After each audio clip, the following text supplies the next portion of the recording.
no compromise. உங்க சைடுலயும் எங்க சைடுலயும். GT Holidays, South India's #1 travel brand. இப்போது புதிய அறிமுகம் ஆச்சி ஹோட்டல் சாம்பார் 50 கிராம் ரூபாய் 20 மட்டுமே. திருக்கைலாய மானசரோவர் யாத்ரா 2026 அடியார்கள் அனைவரையும் சிவம் யாத்ரா சார்பாக அன்புடன் அழைக்கிறோம். ஐபிசி தமிழ் நேயர்களுக்கு வணக்கம். இன்றைய சிறப்பு நேர்காணலில் நம்மோடு இணைந்திருக்கிறார் முன்னாள் நாடாளுமன்ற உறுப்பினர் கேசி பழனிசாமி அவர்கள். வணக்கம். வணக்கம் சர்மா. டிடிவி தினகரன் பங்காளி சண்டையெல்லாம் ஒதுக்கி வச்சுட்டு அம்மா ஆட்சி அமையணும் அப்படிங்கிறக்காக என்டிஏ கூட்டணியில் வந்துட்டாரு. இன்னைக்கு கூட்டத்தில் அண்ணன் எடப்பாடி பழனிசாமி அப்படின்னே வந்து பேரை சொல்லிட்டாரு. பேரை சொல்லலை அப்படின்னு சொல்லி நம்ம சொல்லிட்டு இருந்தோம். பேரையும் சொல்லியாச்சு. என்டிஏ கூட்டணி இணைஞ்சாச்சு. அது மட்டும் இல்லாமல் எடப்பாடி பழனிசாமி முதல்வர் வேட்பாளருங்கிறதையும் கிட்டத்தட்ட ஏற்றுக்கொண்டார் அப்படிங்கிறதையும் நம்ம புரிஞ்சுக்கிறோம். உங்கள் பங்காளி சண்டை எப்போ தீரப்போகுது கேசி பழனிசாமி? இல்லை, அவர் சொல்லிட்டார்ல, தினகரன் சொல்லிட்டார். அது கரெக்ட் தானே. அது அவரை பொறுத்த வரைக்கும் முழுமையாக, அதாவது எதிர்த்தாலும் முழுமையாக எதிர்ப்போம், ஏற்றுக்கொண்டாலும் முழுமையாக ஏற்றுக்கொண்டேன் என்று பேசியிருக்கிறார். இப்போ பிரச்சனை அது இல்லை. தேர்தலில் வெற்றி பெறணும். இப்போ தினகரன் ஏற்றுக்கொண்டார், அதனால் சாரிங்க எனக்கு டேட்டு குறிச்சிடலான்னு குறிச்சிருவாரா என்ன கவர்னர்? மக்கள் வாக்களிக்கணும். தினகரன் ஏற்றுக்கொண்டார், அது ஒரு ரைட், அது ஒரு பலம். அப்படி வச்சுக்கங்க. நீ கூட்டத்தை பார்த்தீங்களா? எவ்வளோ ஆக்ரோஷமா, மக்கள் ஆரவாரமா, தொண்டர்கள் ஆரவாரமா அதுக்கான ஒரு ஆர்வத்தை கொடுக்குறாங்க. பார்த்துருக்கீங்களா? இன்றைக்கு நடந்தது பாஜக கூட்டமா, என்டிஏ கூட்டமா, அதிமுக கூட்டமா? என்டிஏ கூட்டம். அப்படியா? எடப்பாடி பழனிசாமி பேசின மைக்கு பின்னால இருந்த சின்னம் என்ன? கூட்டத்தில் தேடி பாருங்க, எங்கேயாவது அதிமுக துண்டு போட்டவங்க, கொடி வச்சவங்க துண்டு இருந்தது. அதை நம்ம பார்த்தோம். அதிகமா எது இருந்ததுன்னு கேட்கிறேன். விஷுவலா காட்டும் போது பாஜகவுடைய அந்த கொடி தான் முழுமையா ஒரு 2 பேர் துண்டு போட்டிருந்தாங்க. அதிமுக துண்டு போட்டிருந்தாங்க. ஒருவர் அந்த ஒரு குழந்தைய பிஎம் கூப்பிட்டார் இல்லையா, அந்த குழந்தைய கூப்பிட்டவரு அந்த இடத்துல அதிமுக துண்டு போட்டிருந்தார். நான் தெரிஞ்ச 3 பேர் பார்த்தேன். அமமுக அம்மா படம் போட்ட ஒரு கொடி பிடிச்சிட்டு ஒருத்தர் நின்னாரு. ஐஜேகேல பாரிவேந்தரோட பிடிச்சிட்டு ஒருத்தர் நின்னாரு. இவ்வளவுதான் பார்த்தேன். இதை தவிர ஃப்ரண்ட்ல ஒரு 25,000 பேர் அல்லது 50,000 பேர் இருக்கிறாங்கன்னு, அல்லது ஒரு இருக்காங்கன்னா அது முழுமையா இருந்தது. பின்னால எடப்பாடி பழனிசாமி பேசுறதுக்கு நேர் பின்னாடி ஃபேஸ்புக்லேயே போட்டிருக்க பாருங்க, அப்படியே முழுமையா தாமரை சின்னம் இருந்தது. எல்லாத்த விட குறிப்பா பிரதமர் மோடி அவர்கள் பேசுகிற பொழுது உன்னிப்பா அதை கவனிங்க. வெளிப்படை தெளிவாக அவர் சொல்லிட்டார், பாஜகவின் என்டிஏ அரசாங்கம் அமைவதற்கு. இதுதான் அவர் சொன்னவர். இதை ஒரு முறை இல்லை, 3 to 5 முறை பாஜகவின் என்டிஏ சர்க்கார், பாஜகவின் என்டிஏ சர்க்கார். மோடி சொன்னதை நீங்க கவனிச்சிருக்கீங்க. எடப்பாடி பழனிசாமி என்ன சொன்னார்? நீங்க டபுள் என்ஜின் இல்ல, மோடி சொன்னதை நீங்க கவனிச்சிருக்கீங்க. எடப்பாடி பழனிசாமி தனி பெரும்பான்மையாக அதிமுக ஆட்சி அமையும் அதுக்கு முன்னாடி பேசும்போது சொல்றாருல்ல.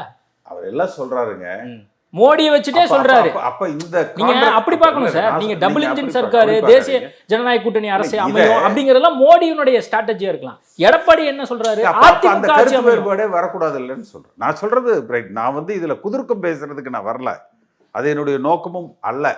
அதை கொஞ்சம் தெளிவுபடுத்திடணும்னு சொல்ல. ஏன்னா இன்னைக்கு காலையில டைம்ஸ் ஆஃப் இந்தியாவில் ஒரு ஆர்டிக்கிள் வந்தது. இன்று காலையில அதையும் நான் ஃபேஸ்புக்கில் எடுத்து போட்டிருக்கேன். நேற்று பயூஷ் கோயலும் எடப்பாடி பழனிசாமியும் ஒன்றா பத்திரிகையாளர் சந்திக்கிறாங்க.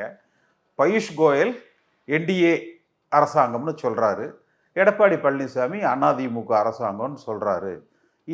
இதில் கூட்டணிக்குள்ள ஒரு தெளிவற்ற நிலை இருக்குன்னு சொல்லி ஃப்ரண்ட் பேஜில் இன்றைய டைம்ஸ் ஆஃப் இந்தியாவில் நான் அதை அப்படியே எடுத்து என் ஃபேஸ்புக்கில் போட்டிருக்கேன், ட்விட்டரில் போட்டிருக்கேன். திரும்ப அமித்ஷா அவர்களும் இதே வார்த்தையை தான் பயன்படுத்துகிறார். இன்றைக்கு திரு பாரத பிரதமர் மோடி அவர்கள் பேசுகிற பொழுதும் பாஜகவின், இதுவரைக்கும் இதை யாரும் சொல்லலை, பிஜேபியின் என்டிஏ சர்க்கார்.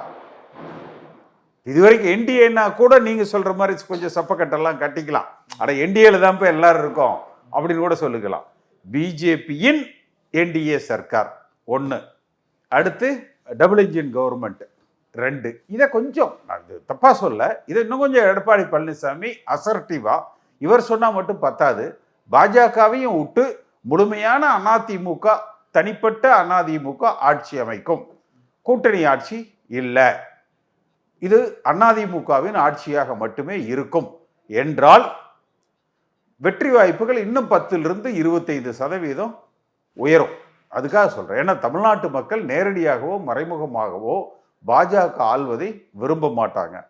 திரு ஸ்டாலின் அவர்களுக்கு இது ஒரு வழி நம்ம ஏற்படுத்தி கொடுத்து விடக்கூடாது. நீங்க தமிழ்நாட்டு மக்கள் இந்துத்துவாவா திராவிடமா என்றால் திராவிடம்னு சொல்லுவாங்க, திமுகவா அதிமுகவா என்றால் அதிமுக என்று சொல்வார்கள். அப்போ அந்த திராவிட சித்தாந்தம் அதிகமாக ஊறிய மண். அப்ப இந்த தேர்தல் இனி வருகிற பிரச்சார காலகட்டங்களிலாவது அதிமுக ஆட்சி அமைக்க புரட்சி தலைவர் எம்ஜிஆரினுடைய வழியில், ஜெயலலிதா அம்மா வழியில் அதிமுக கட்சி ஆட்சி அமைக்க திரு எடப்பாடி பழனிசாமியை முதலமைச்சராக்க, மோடி ஒரு இடத்துல கூட பிரதமர் இபிஎஸ் சீஃப் மினிஸ்டர்னு சொல்லலை. அது ஏதோ ஒரு செக் பாயிண்ட் இருக்கும். தினகரன் சொன்னாரு, அன்புமணி சொன்னாரு, ஆனா பிரதமர் பேசுகிற பொழுது அதை சொல்லலை. இதை திட்டமிட்டு இது எல்லா இடத்துலையும் தவிர்க்கிறாங்க. அதே மாதிரி ஒரு இடத்துல கூட இவர் இது வரைக்கும் அமித்ஷா சொன்னதில்லை, பிரதமரும் சொல்லலை. அப்ப இன்னும் நான் சொல்றது ஓகே, இன்னும் எங்க சிறப்பா இருக்கும்னா எம்ஜிஆர் உடைய கட்சி ஜெயலலிதா அம்மா வழியில் எடப்பாடி பழனிசாமி அதிமுக ஆட்சியை அமைப்பார், அதற்கு நாங்கள் உறுதுணையாக இருப்போம், இது ஒரு திராவிட அதிமுகவுடைய ஆட்சியாக அமையும் என்று சொன்னால் இந்த கூட்டணியினுடைய வெற்றி வாய்ப்புகள் இன்னும் 25% அதிகமாகும்.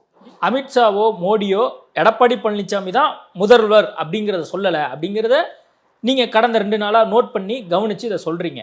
அப்போ வேற ஏதாவது திட்டம் வச்சிருக்காங்களா மோடியோ? தெரியல. அதாவது நான் சொல்றது ஒரு குழப்பமற்ற தெளிவான செய்தியை அவர்கள் தெரியப்படுத்த வேண்டும் என்று நான் சொல்றேன். யார் சொல்லணும்? பிஜேபி சொல்லணுமா இல்ல அதிமுகவே தெளிவுபடுத்தணும்? அதிமுக பண்ணோம்னா அது ஒன் சைடடா சொல்ற மாதிரி இருக்கும். பாஜக தெளிவுபடுத்தணும், குறிப்பாக மோடி அவர்களும் அமித்ஷா அவர்களும் தெளிவுபடுத்தினா இன்னும் சிறப்பா இருக்கும். அதை தெளிவுபடுத்தினா அந்த ஒரு திமுக பண்ணக்கூடிய பிரச்சாரம் எடுபடாம போயிடும் சொல்லுவார். அப்படி இல்லைன்னா டபுள் என்ஜின், அதாவது இரட்டை என்ஜின் அப்படிங்கிறதும் ஒரு கூட்டணி அரசாங்கம் அப்படிங்கிறதும் பாஜகவின் என்டிஏ ஆட்சி, இதுதான் பிரதமர் 3 முறையோ 5 முறையோ அதை வலியுறுத்தி சொன்னார். எடப்பாடி பழனிசாமி அவர்கள் பேசுகிற பொழுது பார்த்தீங்கன்னா மத்தியில் எந்தெந்த விதத்திலெல்லாம் பாஜக உதவிகரமாக இருந்தது எடப்பாடி பழனிசாமி முதலமைச்சராக இருந்த காலத்தில் என்பதை பட்டியலிட்டு, அதனால மீண்டும் அதாவது திமுக ஓட்டு போடாதீங்க, அதிமுக ஓட்டு போடுங்க, அல்லது என்டிஏ கூட்டணிக்கு ஓட்டு போடுங்க என்று சொல்லுகிறார். ஆனால் இது எம்ஜிஆர் வழியில் ஜெயலலிதா வழியில் அதிமுக ஆட்சி அமைய எல்லோரும் ரெட்டலைக்கு வாக்களியுங்கள் என்பதாக இருக்கணும். ரெட்டலையினுடைய கூட்டணி அதிமுகவின் கூட்டணி கட்சிகளான தாமரை, குக்கர், மாம்பழத்துக்கும் வாக்களியுங்கள் என்பதாக தான் கடந்த காலத்தில். இப்போ நான் கூட்டணிகளோடு சேர்ந்து பயணிக்கிற தேர்தல்களில் நானே போட்டியிட்டு இருக்கிறேன். அப்போ பிரதானமாக புரட்சி தலைவர் எம்ஜிஆரை முதலமைச்சராக்க, ஜெயலலிதா அம்மாவை முதலமைச்சராக்க, ரெட்டலை சின்னத்தில் வாக்களியுங்கள், கூட்டணி கட்சிகளில் இந்த சின்னத்துக்கு வாக்களியுங்க, அப்படித்தான் பேசுவோம். அப்படித்தான் இருக்கும் அந்த பிரச்சாரங்களே. இது முழுமையாக பாஜகவின் என்டிஏ ஆட்சி, இதுதான் பிரதமர் பயன்படுத்துறது. நான் கூட முதல் முறை கன்ஃபியூஸ் ஆகிட்டேன், 2வது முறை 3வது முறை கிட்டத்தட்ட 4-5 இடத்துல திரும்ப அதை பிரதமர் வலியுறுத்தி சொன்னார். மோடி பக்கத்துல பாஜகவின் என்டிஏ ஆட்சி, மோடி பக்கத்துல எடப்பாடி பழனிசாமி உட்கார்ந்தாரு. அவங்க 2 பேரும் அந்த பேசின சில இந்த கிளிப்ஸ் கூட நம்ம பார்த்தோம். அதெல்லாம் பார்க்கும்போது எடப்பாடி பழனிசாமி சிஎம்மா ஏற்றுக்கொண்டு விட்டார் அப்படிங்கறத அதோடைய இது அந்த வார்த்தையில தான் சொல்றேன். எடப்பாடி பழனிசாமி டெல்லியில நின்று வந்தாரு.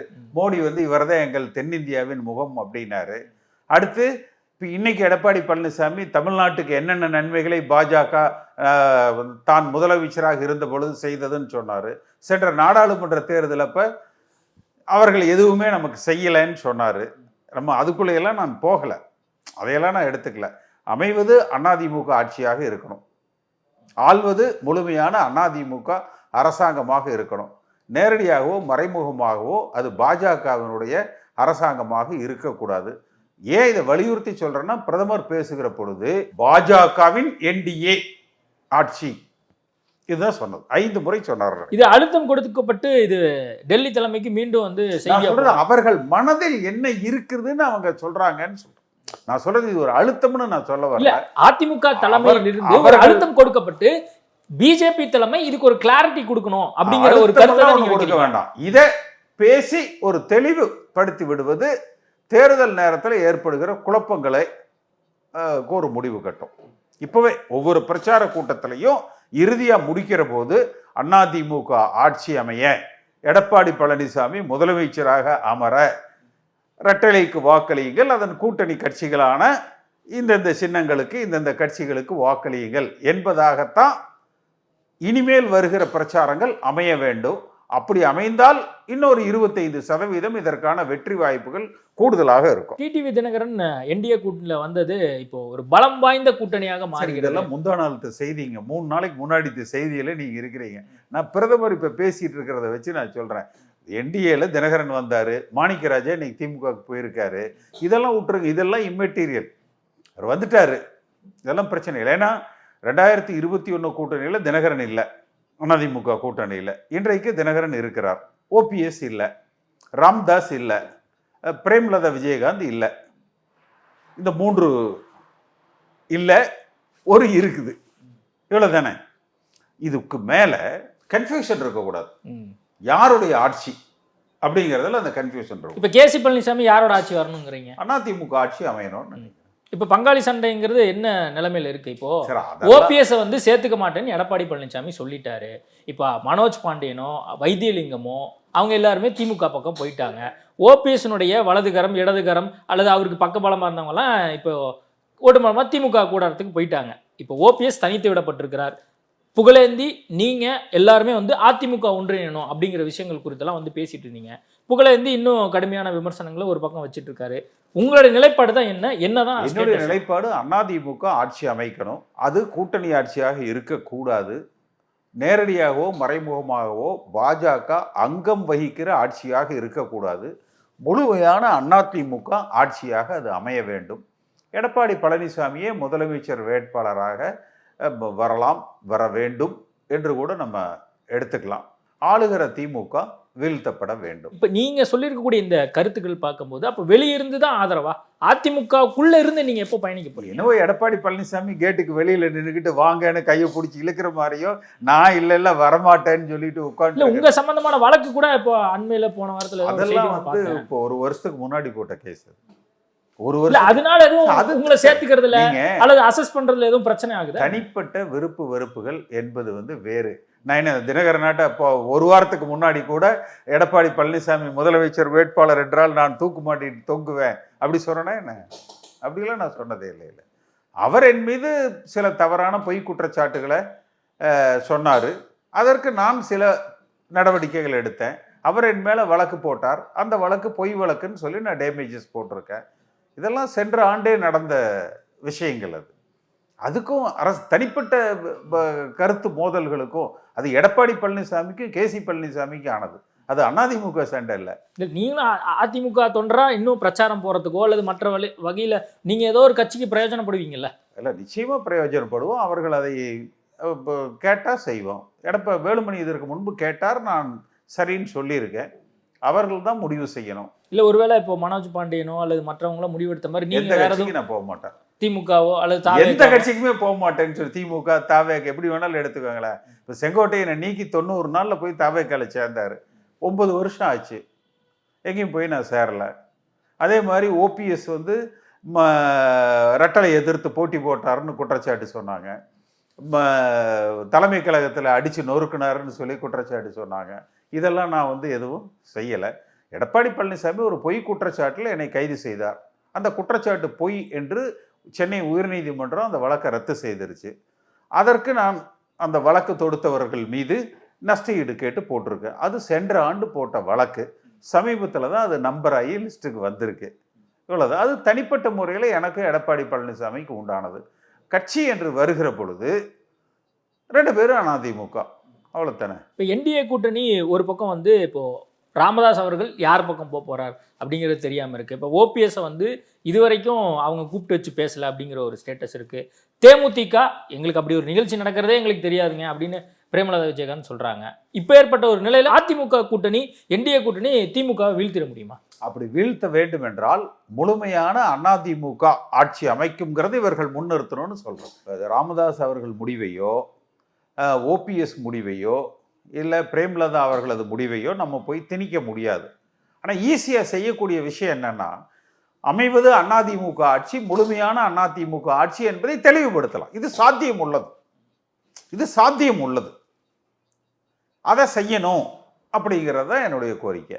இதை வந்து இப்போ எடப்பாடி தரப்புல இருந்தோ அல்லது பாஜக தரப்புல இருந்தோ முன்னிறுத்தப்படும். சர்மாட்ட சொல்லிட்டாலே நீங்க உலகம் பூரா எடுத்துட்டு போயிடுவீங்க. இதையே உங்ககிட்ட சொல்லி உங்க தொலை ஐபிசியில கொடுத்துட்டா நீங்க அதை வந்து எல்லா இடத்துலயும் இன்டர்நேஷனல் பிராட்காஸ்ட் செஞ்சிருவீங்கல்ல. இல்லை, கண்டிப்பாக உங்ககிட்ட சொல்றதையே. ஓகே, இன்னைக்கு பிரச்சாரம் முடிஞ்சிருச்சு, முதற்கட்டமாக முடிஞ்சிருக்கு. இது திமுக தரப்புலேருந்து இதுக்கான வினைகள் வந்து ஒவ்வொன்றா அவங்களுக்கு பதில் சொல்லுவாங்கல்ல. இப்போ இன்னைக்கு நீங்க ஆரம்பத்துல உங்களோட பதிவுல போட்ட மாதிரி நீங்க சொன்னது மாதிரி இது கிட்டத்தட்ட ஒரு பாஜக கூட்டம் மாதிரி இருக்கு. முழுமையா எனக்கே பார்த்தோன்னே எடப்பாடி பாருங்க, இதுல பாருங்க, பின்னால தாமரை தான் நிக்குது. குறைஞ்சபட்சம் தாமரையும் கீழே 2 ரெட்டலையை போட்டு மேல தாமரையை வச்சிருந்திருக்கலாம், அல்லது ரெட்டலை தாமரை ரெண்டையும் சேர்த்து வைத்திருந்திருக்கலாம். இது ஏதோ முழுமையான இது என்டிஏ மீட்டிங்கா கூட தெரியல, இது என்டிஏவோட மீட்டிங்கா தெரியல, முழுக்க பாஜக மீட்டிங், பை பாஜக ஃபார் பாஜக என்பதாக அது இருக்கு. அந்த கூட்டத்திலையும் எடப்பாடி பழனிசாமி தான் முதலமைச்சர் வேட்பாளர் என்று பிரதமர் அறிவித்திருந்தால் இன்னும் பெட்டரா இருந்திருக்கும். எடப்பாடி பழனிசாமி முதலமைச்சராக்க நீங்கள் இந்த கூட்டணிக்கு வாக்களியுங்கள் சொல்லி இருந்தா கூட நல்லா இருந்திருக்கும். அடுத்த தடவை சொல்லிடுவோம். அதுதான் உங்ககிட்ட சொல்றேன். நீங்க பார்த்து மோடிக்கு ஒரு போனை போட்டு சொல்லிடுங்க, எடப்பாடி உங்ககிட்ட சொல்றதுக்கு கூச்சப்படுறாருங்க, பயந்துக்கிறாருங்க அப்படின்னு சொல்லி நீங்க சொல்லிடுங்க. ஒரு நேரேட்டிவ் ஃபிக்ஸ் பண்றதுக்காக கூட இந்த கூட்டத்தை இப்படி கட்டமைச்சிருப்பாங்க அப்படின்னு புரிஞ்சுக்கலாமா? ஏன்னா இப்போ தமிழ்நாட்டை பொறுத்த வரைக்கும் மத்திய அரசாங்கம் இங்க தமிழ்நாட்டுக்கு எதுவுமே பண்றது இல்லை அப்படிங்கிற ஒரு நேரேட்டிவ் வந்து திமுக கூட்டணி கட்சிகள் பண்றாங்க. முதலமைச்சரும் தொடர்ந்து பேசிட்டே இருக்காரு. இன்னைக்கு நாங்க தமிழ்நாட்டுக்கு என்னென்னலாம் பண்ணோம் அப்படிங்கிறத பிரதமர் மோடி சொல்றாரு. அதுவும் வந்து லாஸ்ட் 10 வருஷமா என்ன பண்ணிட்டு இருக்கோம், அதிமுக ஆட்சியில என்ன பண்ணோம், எடப்பாடி பழனிசாமி பாஜக எந்த வகையில நம்மளுக்கு உதவிகரம் உண்டுச்சு அப்படிங்கிறது எல்லாத்தையுமே அவங்க சொல்றதுனால எல்லாம் 2029 வர்ற பாராளுமன்ற தேர்தலுக்கு செய்யலாம். நீங்க அந்த ராங் நேரேட்டிவ், திமுக வந்து உங்களை வந்து ஒரு ராங் நேரேட்டிவ்க்கு இழுக்கிறாங்க. எதை நோக்கி இழுக்கிறாங்க? களத்தை பாஜகவுக்கும் திமுகவுக்கும், இந்துத்துவாவுக்கும் திராவிடத்துக்கும் ஆன களமாக அமைப்பதற்கு அவர்கள் இழுக்கிறாங்க. இப்ப நம்ம என்ன பண்ணணும்? திமுக அதிமுக இதுதான் சட்டமன்ற தேர்தல். நாடாளுமன்றம் என்று வருகிற பொழுது பாஜக வெர்சஸ் டிஎம்கே காங்கிரஸ் அப்படி வச்சுக்கலாம். ஆனால் இந்த நடக்க போவது சட்டமன்ற தேர்தல். சட்டமன்ற தேர்தலில் முன்னிறுத்த வேண்டியது 2 விஷயங்கள். அமையப்போகிற அரசு அதிமுக அரசு, முழுமையான அதிமுக அரசு. ஆளப்போவது முழுமையான அதிமுக முதலமைச்சர். அதில் எடப்பாடி பழனிசாமி முதலமைச்சர் வேட்பாளராக களத்தில் இருக்கிறார். அவரை முதலமைச்சராக்க நீங்கள் வாக்களியுங்கள் என்பதாக பாஜகவினுடைய தலைவர்கள் சொல்லணும். இது ஒரு சக்சஸான ஒரு என்டிஏ கூட்டணி மீட்டிங்கை பார்க்கலாமா? பாஜகவினுடைய கூட்டம் சக்சஸான பாஜக கூட்டம்னு பார்க்கலாம். அதுல அதிமுக காரங்க மற்ற கூட்டணி கட்சிக்காரங்களாம் பங்கேற்றாங்க. அது பாஜக கூட்டம்னு போட்டு இது செய்திருந்தா நல்லா தான் இருந்திருக்கும். ஆனால் இது நீங்க என்டிஏ கூட்டணிக்கு ஆனதுன்னு போட்டு பண்றதுதான் கஷ்டமா இருக்கு. நீங்க ஒரு சாதாரண அதிமுக காரர் என்ன பார்ப்பான்னா, எம்ஜிஆர் படம் தெரியுதாப்பா, ரெட்டலை தெரியுதான்னு பார்ப்பான். பாருங்க டிவியில பூரா காவி கலரா தெரியுது. தமிழகம் காவிமயம் ஆகிவிடக் கூடாது. நிறைய விஷயங்கள் குறித்து பேசியிருக்கோம். நேர்காணல் கொடுத்ததுக்கு மிக்க நன்றி. No compromise. உங்க சைடுலயும் எங்க சைடுலயும். GT Holidays, South India's #1 travel brand. இப்போது புதிய அறிமுகம் ஆச்சி ஹோட்டல் சாம்பார் 50 கிராம் ரூபாய் 20 மட்டுமே. திருக்கைலாய மானசரோவர் யாத்ரா 2026 அடியார்கள் அனைவரையும் சிவம் யாத்ரா சார்பாக அன்புடன் அழைக்கிறோம்.